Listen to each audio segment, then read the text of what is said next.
चलिए बच्चों, आज हम आपको पढ़ाने वाला हूँ प्रश्नोत्तरी 3.1 का प्रश्न दूसरा का, ये तीसरा क्वेश्चन, ठीक।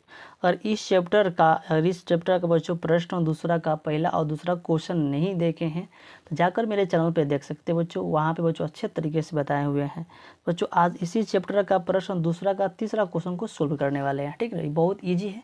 सबसे पहले बच्चों इसको मान लेंगे समीकरण 1 मान लेते हैं, इसको मान लेंगे समीकरण 2। तो बच्चों अब हम क्या करेंगे कि दो चर वाले रैखिक समीकरण एक के लिए बच्चों व्यापक रूप यहाँ पे लिख लेते हैं, ठीक ना। दो चर वाला रैखिक समीकरण को बच्चों यहाँ पे व्यापक रूप लिख लेते हैं।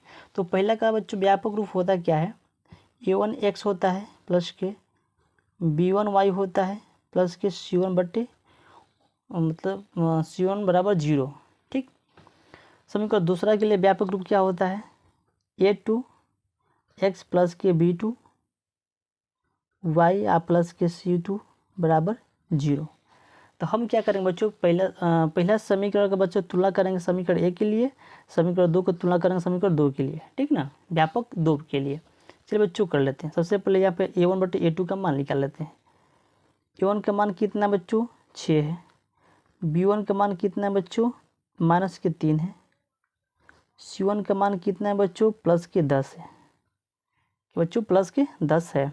आप चलिए a2 का मान कितना बच्चों, इस पे तुलना करें। a2 का मान बच्चों दूसरा समीकरण से तुलना करेंगे ना। a2 का मान कितना है 2 है, और b2 का मान कितना है, या -y है तो बच्चों यहाँ पे कुछ भी नहीं, तो यहाँ पे 1 है तब -1 हो जाएगा। और c2 का मान कितना है बच्चों +9 बच्चों +9। तो इतना समझ गए। चलिए बच्चों इसका हम a1 बटे a2 को निकालते हैं बच्चों। a1 बटे a2, a1 का मान कितना है 6 है, a2 का मान कितना है 2 है, बहुत अच्छा। b1 बटे में b2, b1 का मान कितना है -3 है, a2 का मान कितना है -1 है, b2 का मान कितना है -1 है।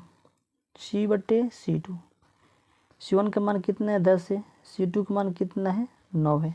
चलिए जो कटने वाला है उसको हम कटा लेते हैं। देखिए 2 एकम 2, 2 3 के 6, मास कैंसिल हो गया बच्चों। यहाँ पे देख सकते हैं a1 बटे a2 बराबर है b1 बटे b2 के, या जो बराबर नहीं है c1 बटे c2 के। तो बच्चों यहाँ पे लिख देंगे कि a1 बटे a2 बराबर है b1 बटे b2 के। बच्चों b1 b2 के बराबर नहीं है c1 बटे c2 के। तो बच्चों जब दोनों ये बराबर है, जब ये बराबर नहीं है तो क्या होगा बच्चों, ये होगा संगत।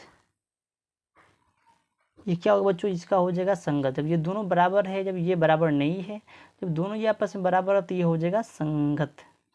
तो बच्चों इस क्वेश्चन में कुछ भी नहीं है, बस आपको ध्यान देना है। जैसे मान लीजिए समीकरण हो गया, ठीक ना। तो दो चर वाले रैखिक समीकरण एक के लिए बच्चों क्या है, ये व्यापक रूप है। समीकरण 2 के लिए क्या बच्चों, ये व्यापक रूप है। जब भी बच्चों समीकरण पहला को हल करेंगे तो इससे तुलना करके हल करेंगे, जब भी समीकरण दूसरा को हल करेंगे बच्चों तो इसको तुलना करके इसको हल करेंगे, ठीक ना। तो चलिए बच्चों आज के लिए बस इतना ही, मिलते हैं अगले नेक्स्ट वीडियो में। तब तक जय हिंद जय भारत।